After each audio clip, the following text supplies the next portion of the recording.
into what used to be a World War II-era bomb shelter.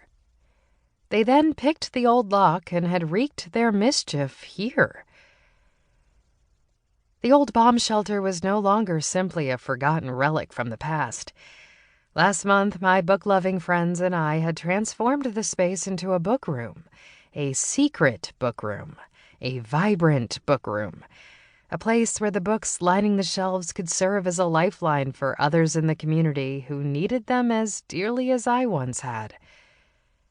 As I walked through the old bomb shelter's partially opened doors, I shuddered.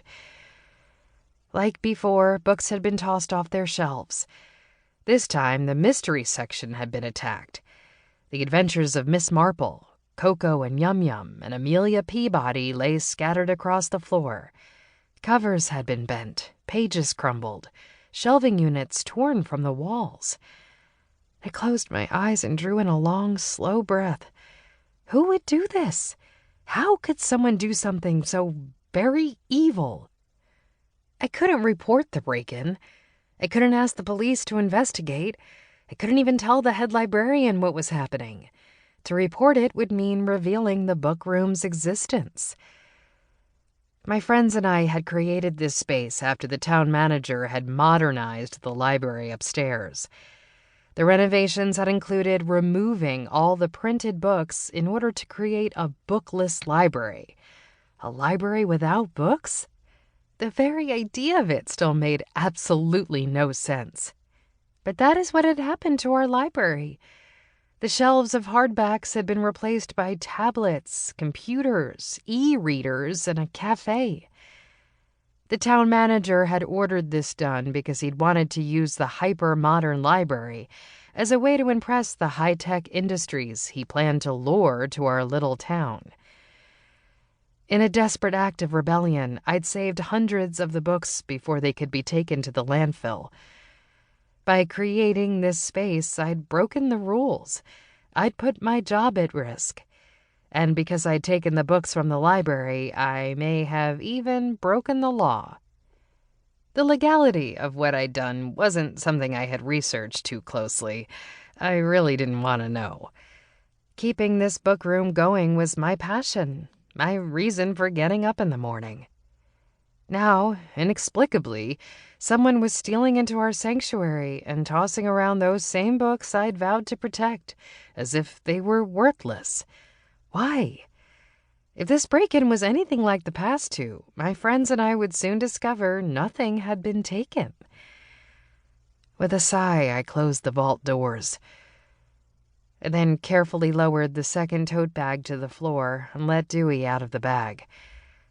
The skinny tabby cat crouched low, walked cautiously around the room. He sniffed one of the books lying open on the floor and arched his back.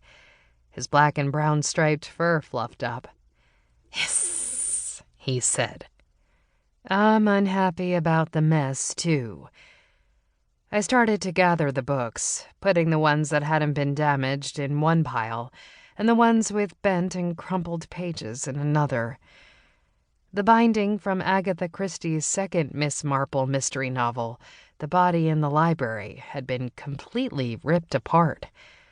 "Monsters," I whispered, as I cradled the broken hardback and tried not to cry.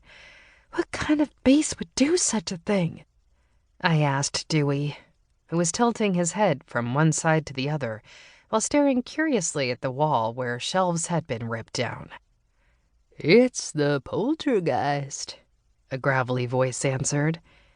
Startled, I crouched down to Dewey's level and stared into his wise green eyes. Did the cat just talk to me? I shook my head. That was ridiculous. Simply ridiculous. Cats didn't talk. Besides, the voice had come from behind me.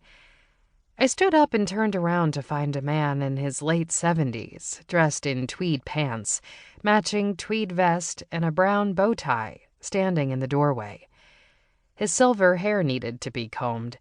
His wire-rimmed glasses slid down his nose.